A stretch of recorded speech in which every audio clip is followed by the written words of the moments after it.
Hi everybody, my name is Tony Grillo and this is my channel Wisconsin Hugs, and here I am doing a selfie here with the Bronze Fonz in Milwaukee, Wisconsin. And today I thought I'd talk about Judgment Day. And this was a billboard, I believe it appeared in San Francisco on May 21st, 2011, and saying that Jesus was coming back on that day. And I remember at that time some of these billboards popped up in Oshkosh, Wisconsin, which is where my twin sons live. And I remember they called me and said, "Dad, is this true? Is this going to really happen?" And I had to tell them, I said, well, nobody knows. I mean, Jesus made it really clear. Nobody knows exactly the day, date, or hour when it's going to happen. So the fact that these guys are putting a date up there means they're false prophets, because Jesus said that only his Father in heaven would know what was going on. And before I get into all the details of what I think will happen in the future, you got to remember one thing. In the end, Jesus makes it really clear that he wins, and it's not even going to be close. And in Revelation 20, verse 8 and 9, he basically says this, he, Satan, will go out to deceive the nations, called Gog and Magog, in every corner of the earth. He will gather them together for a battle, a mighty army as numberless as sand along the seashore. And I saw them as they went up on the broad plain of the earth and surrounded God's people and the beloved city. But fire from heaven came down on the attacking armies and consumed them. So it doesn't even last very long, and Jesus wins in the end. So that's all you really need to know. Just trust in him. I thought I'd bring this up and show this to all of you. I remember one time I brought this up in class with my high school students. I showed them this alphanumeric code because we were talking about Revelation, and somebody asked me, well, how's it all going to start? What are the signs? And I said, well, take a look at this alphanumeric code where A is 100, B is 101, C is 102, D is 103, E would be 104, and so forth. X is 123, Y is 124, and Z is 125. I said, if you look at that code, you spell out Hitler, his name actually comes out using that alphanumeric code. His name comes out to 666. And then immediately when I did that, I noticed all my students were like scratching like crazy on pieces of paper. And I realized that I lost them for a second there. They were all checking out their own names and using their codes. So I thought, okay, let's take a few minutes and we'll just go through it. And I even did my own name. And well, if you look at my name, Grillo, I'm only one digit off from 666. But the 666, I thought I'd bring this up real quick. Basically, it refers to Caesar Nero. Okay, and Caesar Nero was running around crucifying all the apostles of Jesus, and he wanted to kill all the Christians, and he was attacking anybody that was a Christian and killing them. And all the apostles were on the run. St. Andrew, Peter's brother, he was crucified on an X-shaped cross, and that's where we get the X-shaped cross is known as St. Andrew's cross. Peter was, he said, I'm not even good enough to be crucified the same way as Jesus. I want you to crucify me upside down.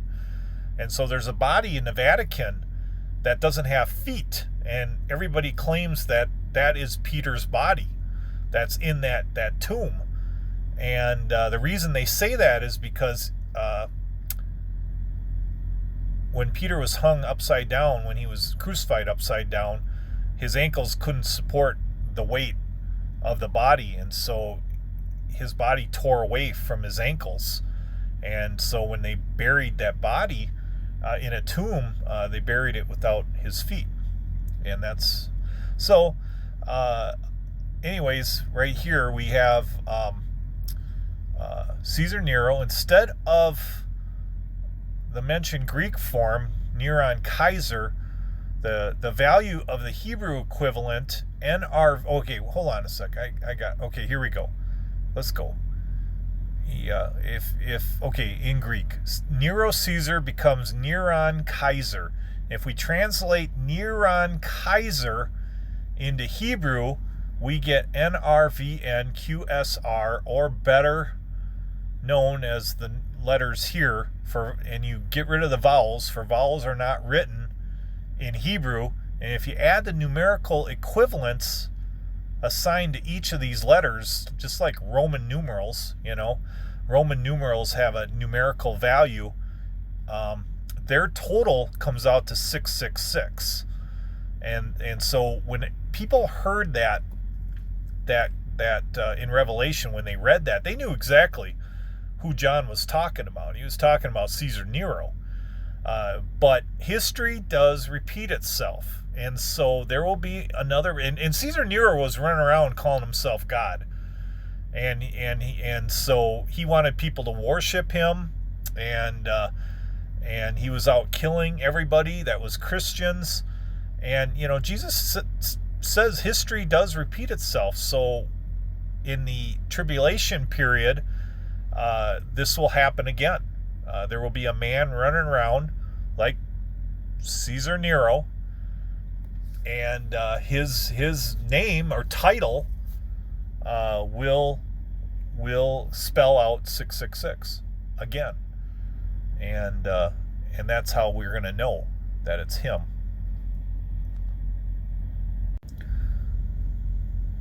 So now we're going to get into the post here. I wrote this September 12th, 2017, Glenbala, Wisconsin. And as a truck driver, I sometimes pick up some interesting discussions on the radio. And a while back, I caught a pastor explaining the book of Revelation. Now, even I have to admit that as a religious ed teacher for 10 years, this is one area of the Bible I find both interesting and difficult to grasp. For example, when the Apostle John was writing about how everybody in the entire world would see Antichrist rise again after being dead for 3 days, just as he witnessed Jesus doing, he probably had no understanding of CNN, television, smartphones, or any of those things that we use today to get our news from all over the world. So I'm going to share some of my thoughts. The reason being is that I get messaged from time to time with questions, so I know many of my Facebook friends find this stuff as interesting as well. I'm not telling you to believe it. I'm just a guy that's fallen short and is looking for truth. I don't do this for money or to get babes. In fact, most of you know I'm a little crazy. I am a believer. I can only tell you that I got help from above when I wrote that 376 page novel for my daughter. And I'm a guy that enjoys hearing and telling a good story, and what better story than to talk about things that may or may not happen in the future. So I'll share my thoughts as I'm getting my cheese load delivered at a dock in Wisconsin. Now, this radio pastor said that you have to understand old Jewish wedding customs in order to understand Revelation. Now, back in those days, parents would work out a deal with their children, like 3 cows for a bride or something. Arranged marriages many times brought rival families together or served them politically well. Well, after the deal was made, the son would immediately return home to build a room at his father's house for him and his bride to live. Jesus is a carpenter, and he builds many rooms for his brides. The son would bust his ass to get that room done as fast as he could so he could be with his bride. He also wanted this room to be beautiful so his bride would be happy because she would never return home again. When the room was finished and he got the father's approval, the groom would set out to get his bride. They didn't have phones, so she had no idea when he would arrive. No one knows the hour that he will come. He will arrive like a thief in the night. By the time the groom arrived, it was usually at night and it was dark. They would need an oil lamp to light their way back to his place. When he comes, those that are ready will have their lamps filled with oil. Then the groom announces his arrival to get his bride by blowing a loud horn, and he would present her with a crown. A tremendous horn will be sounded throughout the earth, and he will appear in the sky with many crowns to claim his many brides, that is the church of his loving faithful. The Jewish couple would trek back to the groom's father's house, where they will spend their honeymoon for the next 7 days living in their bedroom, and food would be brought into the room for the new couple. Well, it was vicious times in those days, and it wasn't safe to leave the city's walls, and it wasn't like they could honeymoon in Vegas or something. The couple would consummate their marriage while people partied outside their door, and after the family determined that the bride was really pure, they put her in a white robe, and then they would party and feast for that entire 7 days. Those that are called up to heaven to be the bride will partake in the 7-year honeymoon feast with the Lord. Those that unfortunately get left behind, if you believe in the rapture, which I do, will have to painfully endure 7 years of living in the tribulation period. It is there that those individuals will finally be forced to make a choice over whom they wish to serve. Now you may wonder, like I, when all of this will happen. No one knows, but there are signs. In 1139, Saint Malachi was visiting Rome when he made an amazing bunch of prophecies concerning the future popes. He described John Paul II as the Pope of the two working suns. Apparently, John Paul II was born during a solar eclipse and also died during a solar eclipse. Malachi said the final pope will have the name Peter the Roman. Now, many dismiss this, but I find it making sense because Peter is the rock that Jesus built his church on, and the Catholic Church considers Peter to be the first pope. So when Antichrist is ruling the world during the tribulation and has his guy running the church, he'll also call his guy Peter. I know I'm going to get some heat from you Catholics out there. Just know that I'm Catholic as well, and I could be very much wrong. I do have a lot of respect for all the wonderful things that the Catholic Church has done, like building hospitals and schools and clothing and feeding people. But let me ask this question. Who do you think the beast of the sea is that is referred to in Revelation? Well, the only sea John could be talking about is the Mediterranean Sea, and he wrote that the beast resides in the city of the 7 hills. And the only place that could be is Rome. So now you have your unholy trinity of Satan, Antichrist, and the beast of the sea. I also find it interesting that St. Malachi called the final pope Peter the Roman. Italians have been wanting an Italian pope for a long time, so that name seems to indicate that Antichrist will give the Italians what they want, a pope from Italy. Now, Jesus did say he would return 3.5 years after the Antichrist commits the abomination of desolation. This is an event that has already happened in past history when around 168 BC, Antiochus Epiphanes slaughtered a pig inside the Jewish temple and waged war on Israel.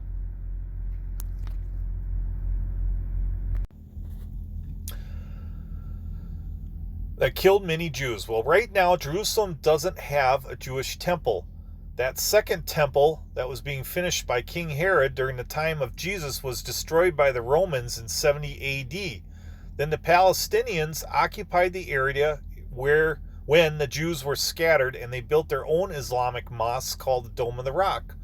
So according to the prophecy, there will have to be a third temple that will be built. An interesting side note, Israel is Jacob, Palestine is Edom. They were twin brothers born to Isaac, the son of Abraham. Isaac's wife felt the twins fighting in her stomach and was told by an angel that both will become great nations that will constantly fight each other. Well, what is it that they're fighting over? Why, it's the Promised Land, and they've been fighting over it for 4,000 years. Revelation also mentions Israel and Babylon battling each other by name. Interesting, because Israel didn't become a nation again until after World War II, when there was a worldwide outcry to give the Jews back their home. On the flip side, there also isn't a nation of Babylon right now. Babylon consists of Iraq and Iran merged together.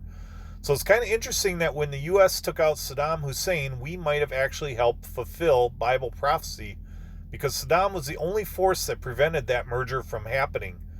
And the moment when the U.S. ends its occupation in Iraq, it'll become inevitable that those two nations will merge together to become Babylon. Revelation says that Babylon will rule the world, and I could see that happening because those two nations alone control most of the world's oil supply and are very wealthy. And thanks to President Obama, Iran has nuclear power plants and will someday have the ability to construct nuclear missiles. Now, I believe the tribulation will happen the moment Israel is attacked by all four sides of her border. In fact, John used names from the grandsons of Noah to describe the lands of what countries would attack. So in the Bible verses, when you read that prophecy, it'll say, like, Israel will be attacked by the lands of Cush and by the lands of Put and by Tubal. And so when you look at that map, these are names of real people. They were grandsons of Noah, and they scattered throughout the entire Mediterranean area. And I believe Cush went to Egypt. I believe Put went to Libya, but I could be wrong on that. Tubal went to Turkey.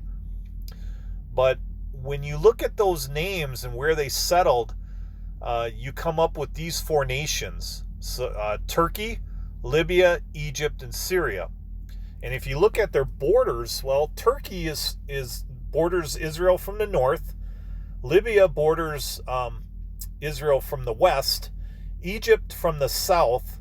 And Syria is from the east. So that actually makes sense. So I was asked by a high school kid, when is it going to happen? When does Revelation happen? And I told him, I said, well, this is how I believe it'll happen.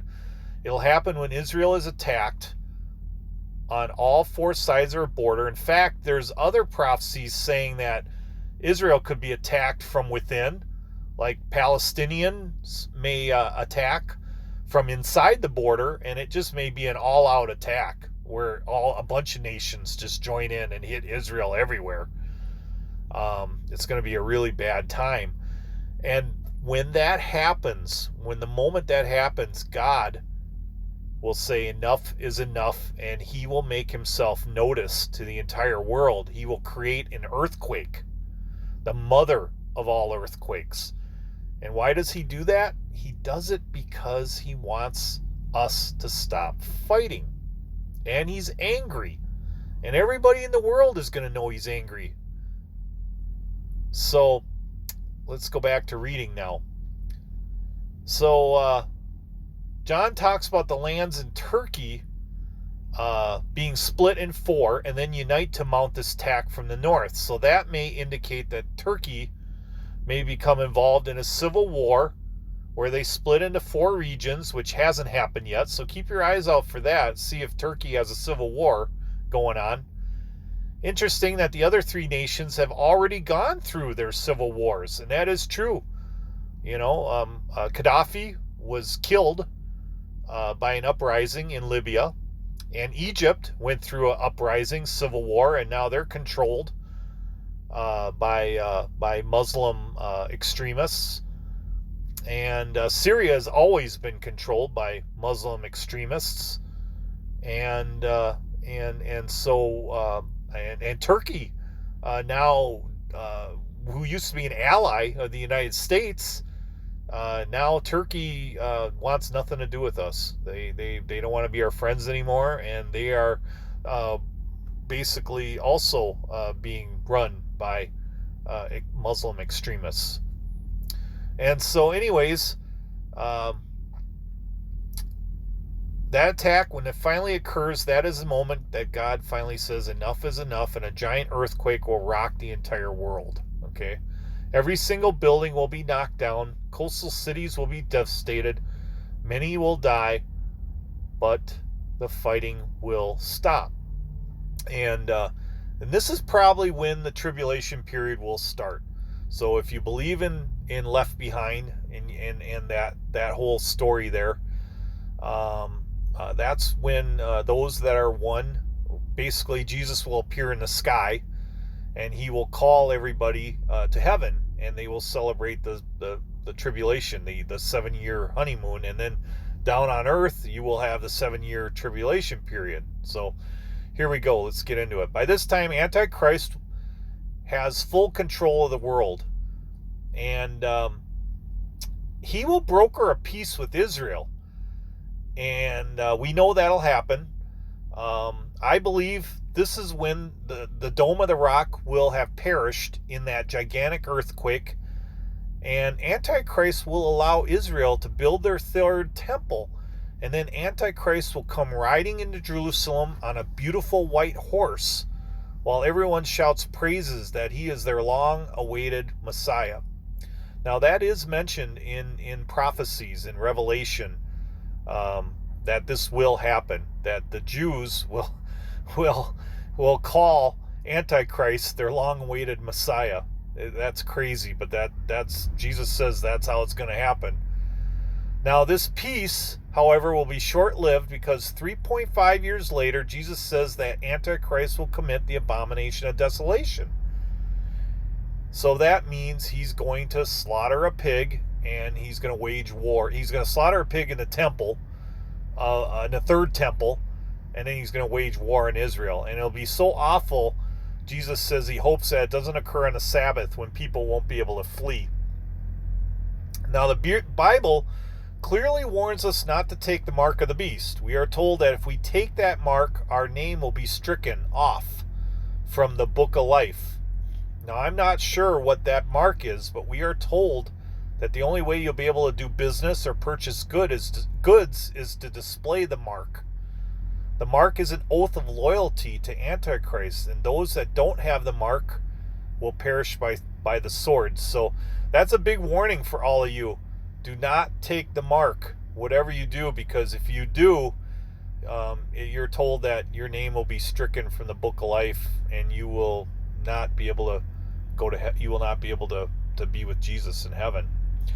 Now, with all the tattoo shops that are open all over the world, I can only assume that the mark will be some sort of tattoo that will be visible on your head or your arm. Funny how tattoo shops are suddenly popular when only 20 years ago, bikers or people in the military wore them. Mind you, that I'm not saying tattoos are evil, so I don't want anyone going there getting mad at me. I have nothing against tattoos. Some of you even have very nice religious tattoos. That mark could even be some kind of biochip that's implanted in our skin for all we know, and may not be a tattoo. I don't know. LOL. Well, I have to get trucking. I hope I kept it interesting, because this topic interests me, and I wanted to share it with my friends. Maybe it'll give you something to think about. Thank you all. Have a blessed day. Skol Vikings. LOL. So that is my post for that day, dealing with Revelation and my thoughts about what is going to happen. And basically it comes down to this: Israel will be attacked on all four sides of her borders, and then that's when the giant earthquake happens, and then that will be the start of the 7-year tribulation period. And there's more I could talk about Revelation, but that's all I'm going to get into for today. So, because a lot of people, like especially my sons, when they saw those billboards up in Oshkosh and was wondering, is this true? Is the end going to happen on that date? And, now you kind of know some things you need to look out for. Keep an eye on who the Pope is going to be. Keep an eye on that, because Malachi was amazingly predicted everything right about all the popes. And so interesting that the Vatican kept his final prophecies a secret, except for the final pope, because they didn't want to give out too much information about how many more popes we got before all of this happens. But anyways, you all just remember, Jesus wins in the end. Jesus wins. Yeah, so don't go too crazy on prophecies. All right, everybody, have a great day. Love you all. God bless everybody. Peace. I'm out of here.